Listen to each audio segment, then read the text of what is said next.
사무엘상 14장 16절입니다. 사무엘상 14장 16절.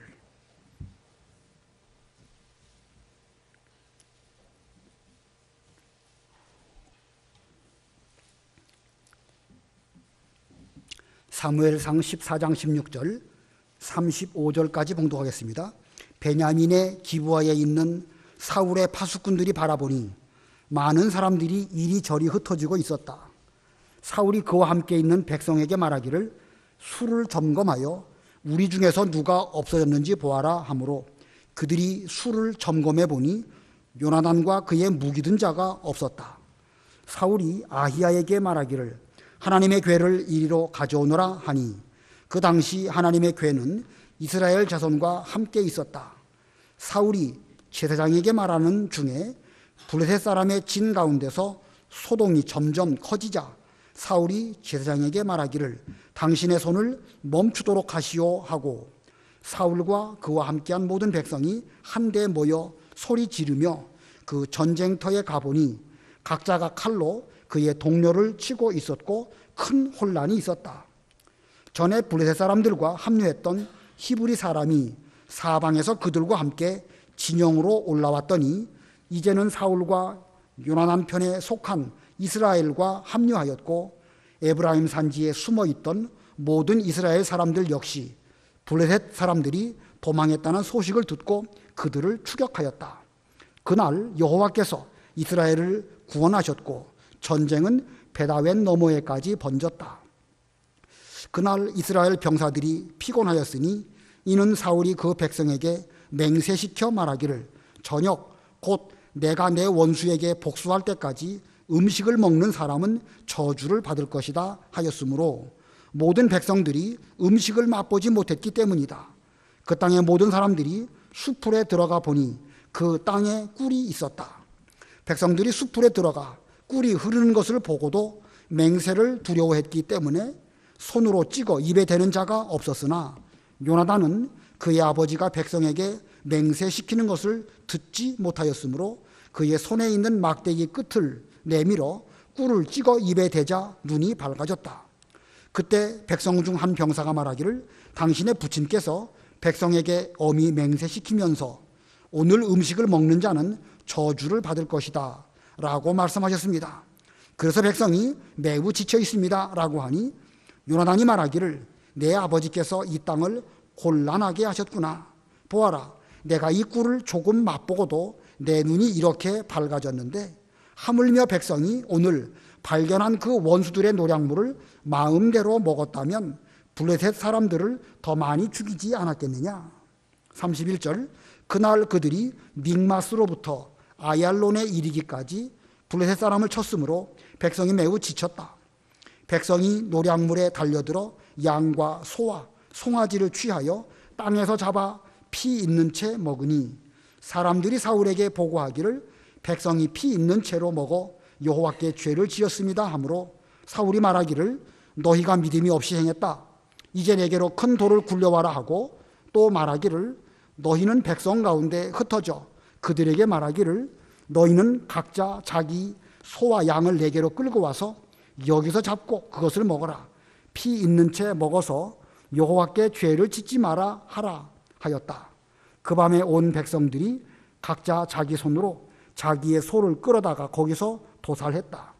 사울이 여호와를 위하여 제단을 세웠으니 이것이 그가 여호와를 위하여 세운 첫 번째 제단이었다. 거기까지 봉독하겠습니다.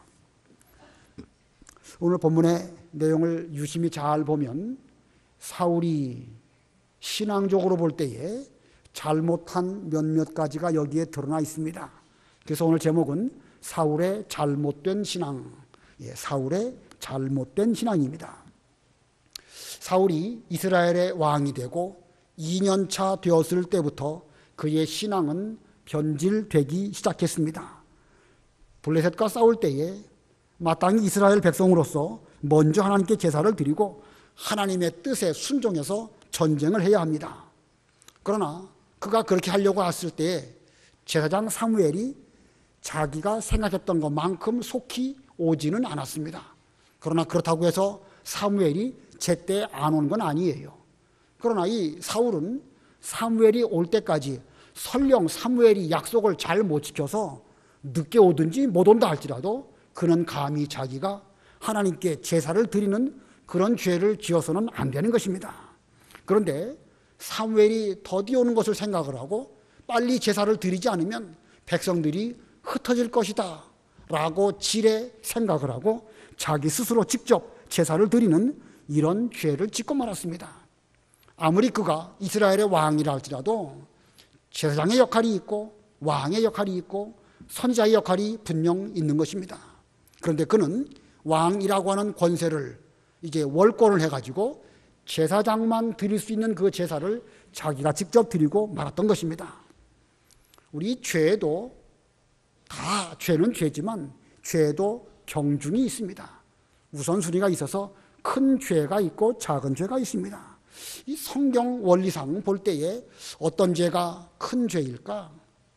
십계명을 기준으로 본다고 하면 먼저는 우상을 하나님 이외에 다른 것을 섬기는 것이 가장 큰 죄고, 그 다음은 우상을 만드는 것이 죄고, 그리고 세 번째는 십계명 순서에 따라서 하나님의 이름을 망령되이 일컫는 것, 그것이 또 죄입니다. 사울이 지금 제사장이 해야 할 그런 본분을 자기가 한 것은 하나님께 해야 할 이 거룩한 직분을 자기가 마음대로 한 그런 경거망동한 망령된 참남한 이런 죄를 지은 것입니다. 자, 이렇게 해서 이제 이 사울이 점점 그 이후부터 하나님으로부터 떠나가게 되고 하나님께로부터 버림을 받게 되고 계속 이렇게 나아가게 되는데, 이제 이 전쟁이 계속 진행되어지고 있습니다. 이 전쟁이 진행될 때에 블레셋과 이스라엘이 양쪽에 진을 치고 서로 맞서서 대치하고 있는 이런 가운데 있었습니다. 그때 사울은 석류나무 아래 앉아서 대책 없이 의욕도 없이 그냥 기다리고 있었고, 그의 옆에는 제사장 아히야가 있었습니다. 사실은 사울 왕 옆에는 제사장으로서 사무엘의 지도를 잘 받아야 되는데 사무엘은 떠나가고 말았고 엘리 제사장의 증손자인 아히야가 있습니다. 꼭 그렇고 그런 사람들끼리 어울리는 것이죠. 유유상종입니다. 타락한 왕에게는 이렇게 그 거짓 선지자, 거짓 제사장, 물론 거짓 제사장은 아닙니다. 그가. 그러나 분명 엘리 제사장 때부터 잘못된 길을 걸어간 그런 집안 사람, 그 제사장 아히야를 곁에 두고 있는 거 보면 사울 왕이나 그 아히야 제사장이나 거기서 거기다 할 수밖에 없는 이런 지경입니다. 자, 이러한 때에 요나단이 자기의 병기든 소년을 데리고 블레셋 진영으로 건너갔습니다. 그리고 부분적으로 이제 싸움을 하게 되었습니다. 우리가 지난 시간 배운 것처럼 이 요나단의 신앙은 어떤 신앙이냐? 그는 가만히 앉아서 석류나무 떨어지기를, 우리말로 말하면 감 떨어지기를 기다리는 이런 사람이 아니라 행동하는 신앙입니다. 하나님의 일을 위해서 내가 가만히 있지 아니하고 뭔가를 좀 적극적으로 해야 하지 않을까, 그런 행동하는 신앙이었고, 또 하나님의 섭리가 나를 어떻게 이끌어 가실까 생각해 보면서 적군들이 말하는 것을 잘 살펴서 하나님의 섭리를 찾아가는 이런 사람이었습니다. 그는 행동하는 신앙이었고 하나님의 섭리를 찾아가는 그런 신앙이었고, 하나님의 구원을 확신하였을 때는 그는 앞서 나아가서 싸우는 이런 사람이었습니다. 자, 이렇게 요나단은 적극적으로 믿음의 길을 잘 걸어가는 여기에 대비해서 요나단의 아비인 사울은 어떤 신앙 상태 가운데 있었는가, 그가 무엇을 잘못했는가, 이거를 이 시간 세 가지로 본문 가운데에서 살펴보려고 합니다. 자, 세 가지 가운데 첫 번째는요, 그는 잘못된 제사를 드렸습니다. 이 잘못된 제사라고 하기도 좀 그렇고, 잘못된 예배, 잘못된 기도, 아무쪼록 하나님께 대해서 우리가 신앙적으로 어떤 행위를 해야 되는데 그걸 잘못했습니다. 자, 블레셋과 이스라엘이 대치해서 진을 치고 있는 가운데 있었는데, 이스라엘 진 쪽에서 블레셋 진영을 바라보니까 그쪽에서 소요가 막 일어나고 있거든요. 사람들이 다 보았습니다. 사람들이 이리 뛰고 저리 뛰고 막 복잡한 일이 있는 거예요. 이를 바라본 사울은 우리 쪽에 있는 누군가가 지금 적진에 들어가 가지고 적진을 어지럽게 하든지 뭔가 지금 불리하든지 그런 가운데 있구나라고 생각을 하고 그런 병사들에게 명령을 내려서 누가 저쪽에 넘어갔는지 인원 파악을 하게 되었습니다. 군대식으로 말하면 점호를 하게 된 것입니다. 그랬더니 자기 아들 요나단과 요나단의 병기를 맡은 보좌관이 눈에 보이지 않는 것입니다. 일반 병사가 없어진 것도 큰일이지만 자기 아들이 지금 적진에 건너가 가지고 거기서 지금 싸우고 있으니까 아비된 사울 입장에서는 얼마나 마음이 조급했겠습니까? 그래서 그는 하나님의 궤를 가지고 와라 이렇게 명령을 합니다. 본문 18절 19절 읽어보세요. 18절 사울이 아히야에게 말하기를 하나님의 궤를 이리로 가져오너라 하니 그 당시 하나님의 궤는 이스라엘 자손과 함께 있었다. 사울이 제사장에게 말하는 중에 블레셋 사람의 진 가운데서 소동이 점점 커지자 사울이 제사장에게 말하기를 당신의 손을 멈추도록 하시오 하고 지금 하나님의 궤를 가져와라 이렇게 말했다고 그랬죠. 지금 하나님의 궤를 자기 마음대로 가져와라 가져가라 이렇게 말할 수는 없는 것이고 얼마 전 블레셋과의 전쟁에 있어서 이때로부터 한 몇십 년 전쯤에 블레셋과 전쟁하다가 언약궤를 빼앗긴 적이 있는데 다시 또 그 언약궤를 가지고 왔을까? 지금 이 본문 이 성경 원 히브리 말 성경에 보면 우리 이 개역 성경에는 개역이나 우리 바른 성경에는 하나님의 궤라고 되어져 있지만 또 다른 사본에는 제사장에 오신 에봇이라고 그렇게 또 되어져 있기도 합니다. 그러니까 이게 이 궤일까 에봇일까 하는 면에 대해서는 신학적인 그런 논쟁거리가 되고 있습니다. 하나님의 뜻을 묻기 위해서 이스라엘 백성들은 때로는 하나님의 궤 앞에 나아가서 묻기도 했지만 제사장 옷 거기에 있는 우림과 둠밈, 이게 우림과 둠밈이 정확하게 무엇인지 그것도 좀 연구할 대상입니다. 그러나 마치 OX처럼 하나님께 대해서 우리가 이쪽으로 갈까요? 하고 여쭤보면 하나님께서 우림과 둠밈으로 그 OX로 답을 하는 그런 반응을 제사장 복장을 통하여서 보여주셨다. 그래서 하나님의 뜻을 찾을 때에 그 우림과 둠밈으로 여쭤보는 이런 일이 구약시대에 있었습니다. 아무튼 지금 이 본문상으로 볼 때에 이 사울은 언약궤를 가지고 와라 라고 명령을 하긴 했는데 이것이 꼭 언약궤라기보다는 제사장 오신 우림과 둠밈일 수도 있습니다. 아무튼 그것은 지금 이 시점에서 중요한 것은 아니고 본문 가운데서 물론 그게 중요하긴 하지만 원본상의 문제이기 때문에 함부로 말하기가 어렵습니다. 그러므로 언약궤냐 제사장 옷 그 에봇이냐 이것은 접어놓기로 하고 지금 사울이 이 언약궤든지 에봇이든지 이것을 통해서 하나님의 뜻을 찾고자 하는 이런 그 모습을 본문에서 보여주고 있는데 그가 잘했는가? 그가 끝까지 잘했는가? 제사장에게 하나님의 언약궤를 가지고 와라 그렇게 명령하고 지금 19절에 보니까 제사장에게 당신의 손을 멈추도록 하시오 이렇게 말했지 않습니까? 왜 이렇게 말했을까? 사울이 처음에는 언약궤를 가지고 와서 그 언약궤를 통하여 하나님의 뜻을 찾으려고 하다가 그리고 또 계속 보니까 블레셋 진영에서 소요가 있기는 있는데 가만히 보니까 그 블레셋 진영에 뭐가 문제가 있는 거예요. 이스라엘 쪽에 유리하도록 상대방 쪽에서 뭔가 진행되는 것을 알게 되었습니다. 자, 이 요나단이 자기 병기 든 사람과 같이 가가지고 한 20명가량의 블레셋 사람을 죽였으니까 저쪽에서 볼 때는 막 비명소리가 난다든지 상당히 좋지 못한 이런 것이 나타난 걸 보면서 우리가 지금 유리한 상황으로 가고 있구나 이렇게 생각을 하였던 것입니다. 그래가지고 제사장 아히야에게 당신의 손을 멈추도록 하시오 라고 했습니다. 자, 왜 그렇게 했을까요? 처음에 상황이 불리할 때에는 하나님께 가가지고 어떻게 하면 좋을까요? 라고 하나님의 뜻을 찾으려고 했는데 가만히 보니까 유리한 상황이거든요.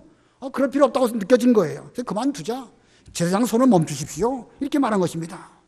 자, 우리는 여기서 이 사울이라는 인간의 얄팍한 그런 태도 발견할 수 있습니다.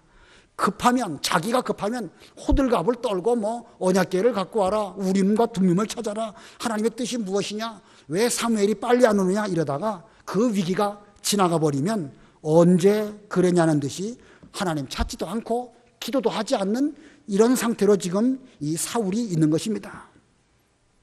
그런 면으로 볼 때 그의 신앙은 지금 이기적인 신앙입니다. 하나님마저 자기 유익을 위해서 이용하는 것입니다.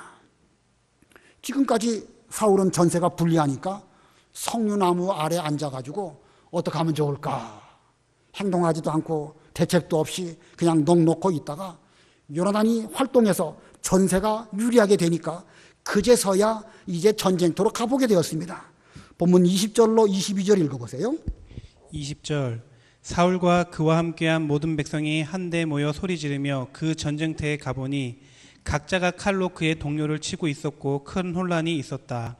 전에 블레셋 사람들과 합류했던 히브리 사람이 사방에서 그들과 함께 진영으로 올라왔더니 이제는 사울과 요나단 편에 속한 이스라엘과 합류하였고 에브라임 산지에 숨어있던 모든 이스라엘 사람들 역시 블레셋 사람들이 도망했다는 소식을 듣고 그들을 추격하였다. 예, 본문을 잘 보면 사울만 기회주의적으로 행동한 것이 아니죠. 히브리인 가운데에서 지금 블레셋 사람들이 주도권을 쥐고 있으니까 히브리인이 아닌 척하면서 저쪽으로 붙어있는 이런 사람들도 있어가지고 이 전쟁이 일어났을 때에 히브리인임에도 불구하고 이스라엘 편에 서지 아니하고 블레셋 쪽에 넘어간 사람들이 제법 있었던 모양입니다.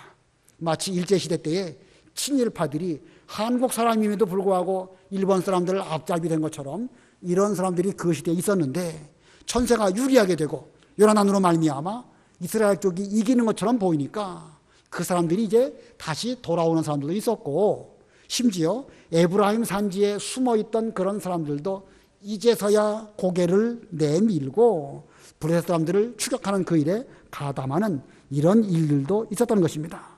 자, 이거 보면 이 시대에 사울 왕도 적당하게는 전세의 유불리에 따라 가지고 이렇게 얄팍한 정신을 가지고 행동했던 것으로 알 수 있고 또 몇몇 히브리 사람들이나 에브라임 산지에 있는 그런 사람들도 다 이렇다는 것을 보여주고 있습니다.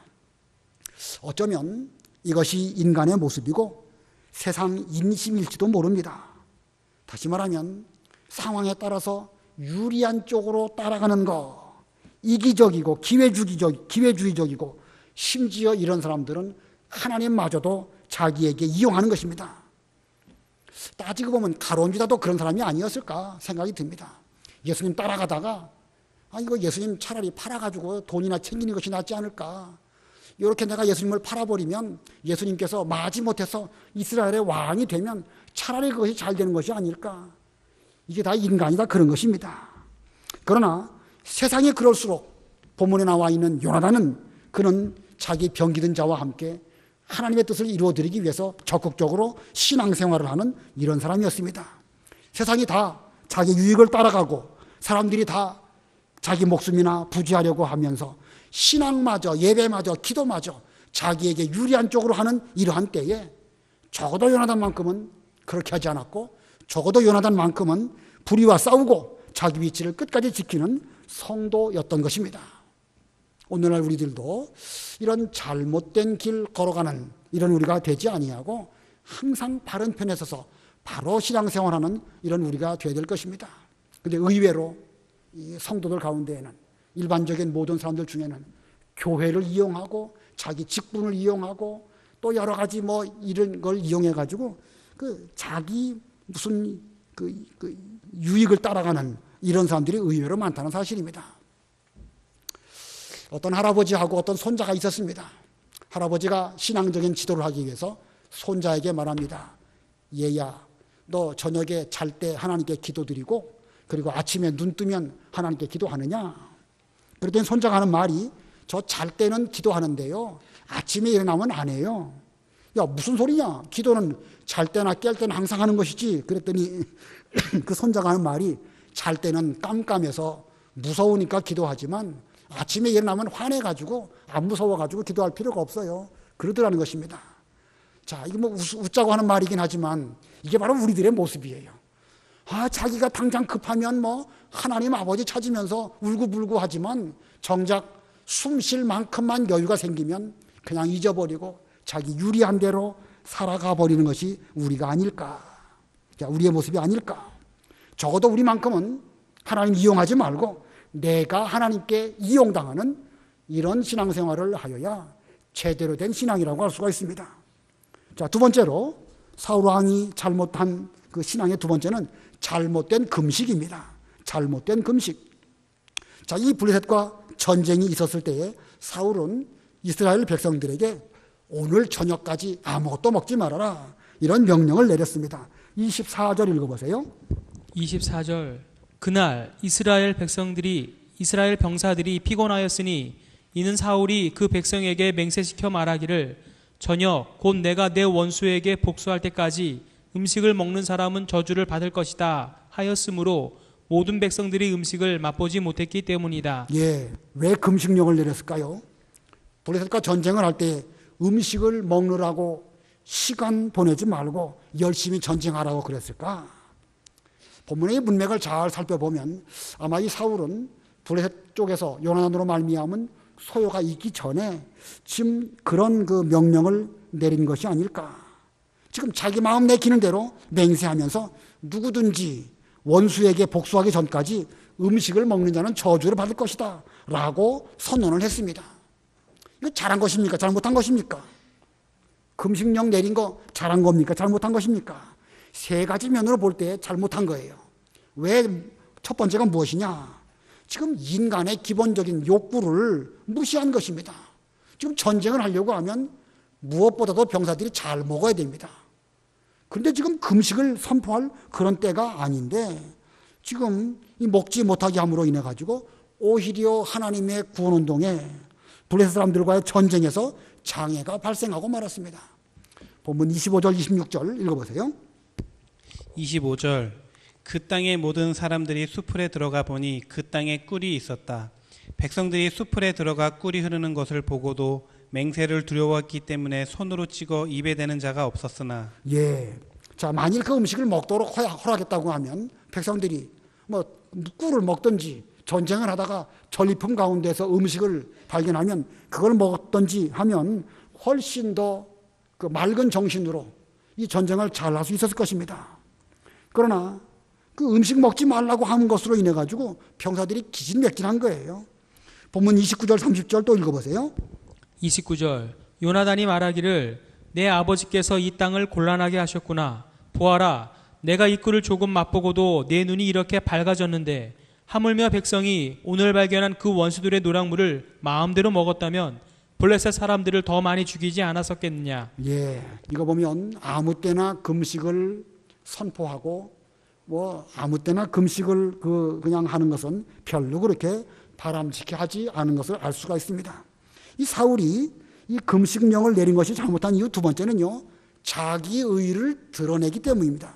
자기 의를 드러내기 위해서 그는 금식을 지금 선언한 것입니다.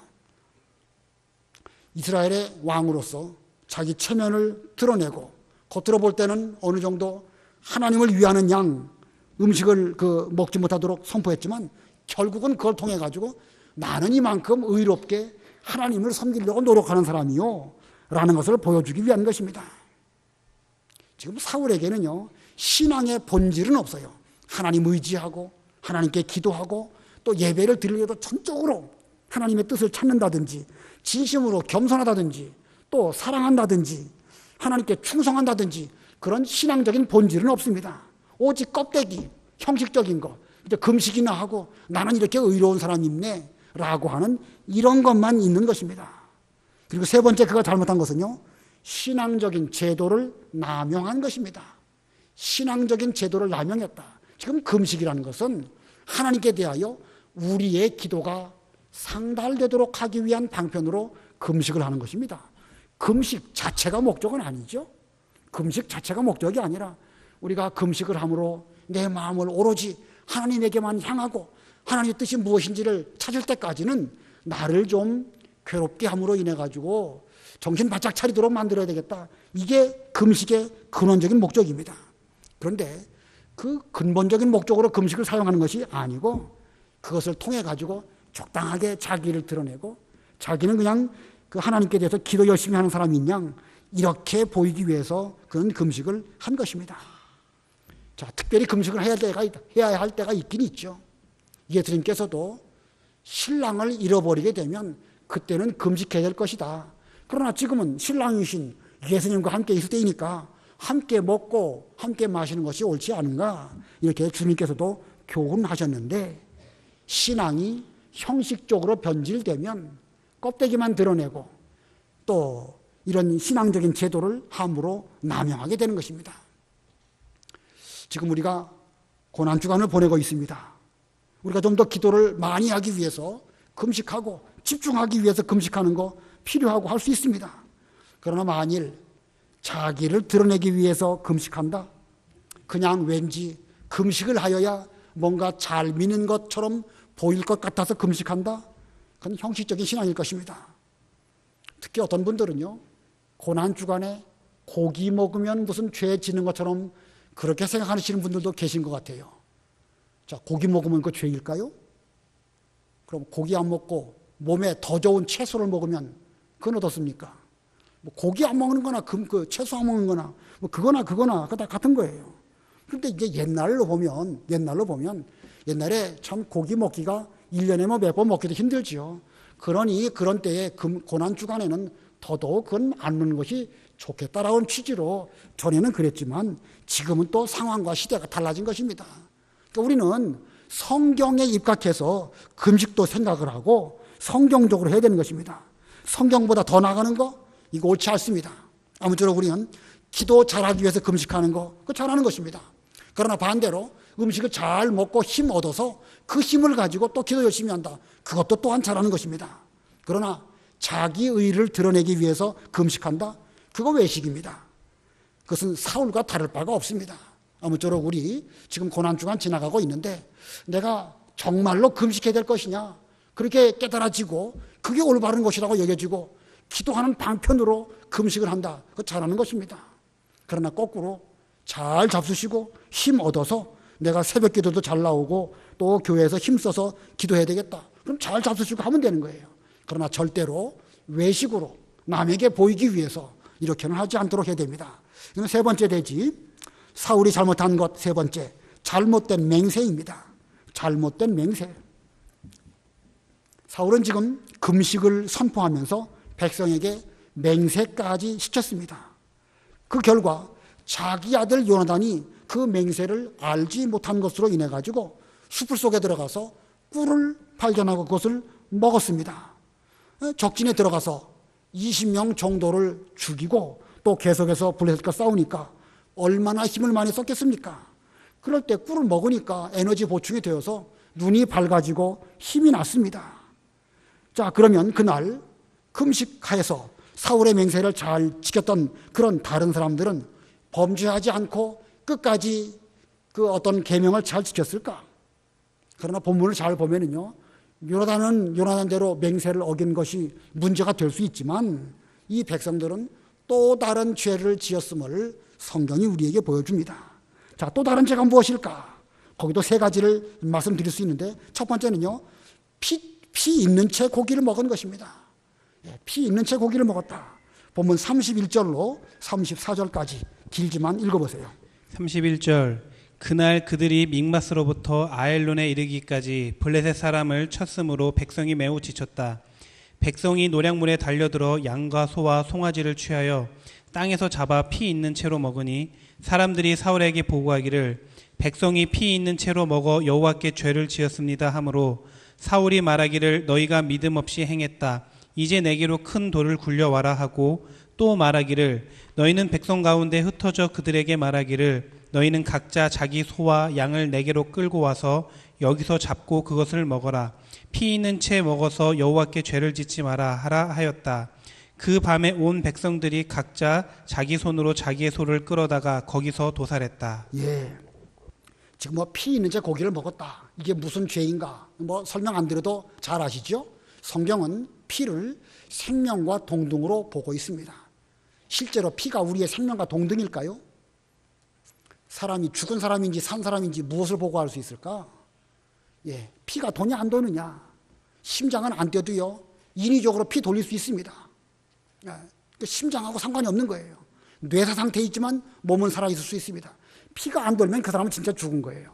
성경이 훨씬 더 의학적으로든지 생물학적으로도 볼 때에 피에 생명이 있다, 대단히 과학적으로 맞는 것입니다.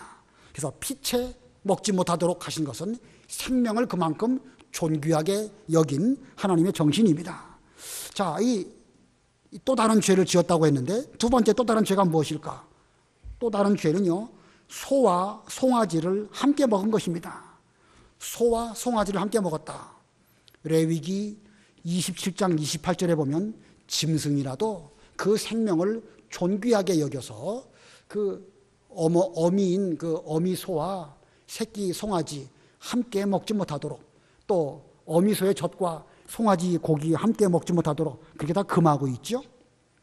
우리는 율법에 그런 대목을 보면 뭐 이런 것까지 하라 마라 이렇게 하였을까? 이게 너무 피곤하지 않을까? 그런 생각이 한국 사람 입장에서는 들 수 있습니다.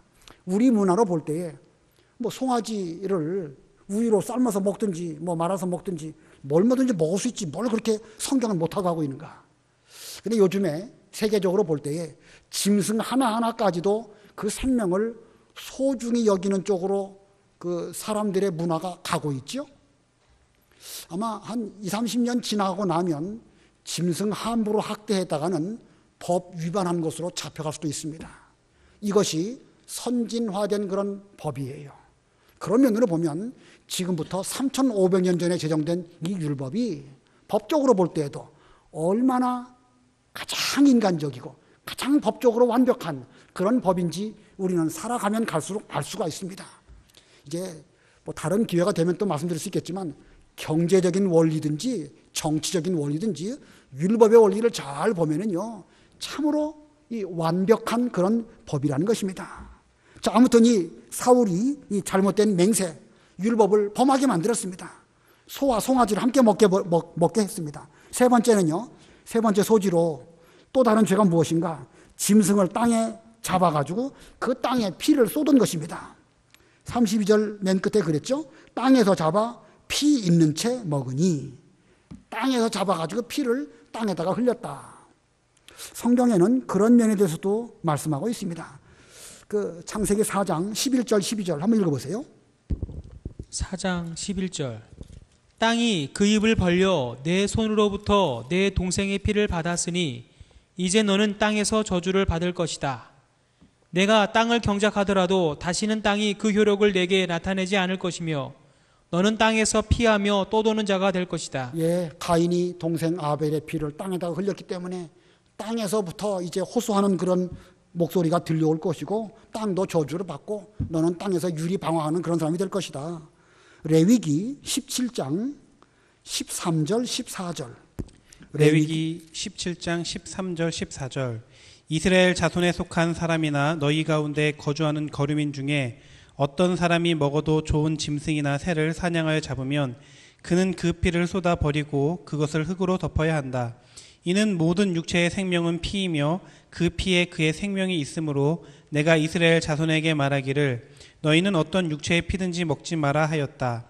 모든 육체의 생명은 그의 피이므로 누구든지 그 피를 먹는 사람은 끊어질 것이다. 예, 여기 13절 하반절을 잘 보면은요, 뭐 짐승이나 새나 이런 것들을 사냥해서 잡으면 그 피를 쏟아 버리고 그것을 어떻게 하라고 그랬죠? 흙으로 덮어야 한다. 왜 그랬을까요? 예, 그 짐승의 피마저도 조심해서 다루도록 그렇게 하셨는데 지금 이스라엘 백성들은 사울의 그 잘못된 맹세 때문에 못 먹어가지고 급하다 보니까 피 흘려놓고 피를 아무데나 쏟아버린다든지 피채 먹는다든지 소하고 송아지 고기를 함께 먹는다든지 이런 여러 가지 율법을 범하는 이런 일이 비로소 벌어지고 말았던 것입니다. 이것이 형식적으로 신앙생활한 결과가 결국은 이렇게 나타나는 것입니다.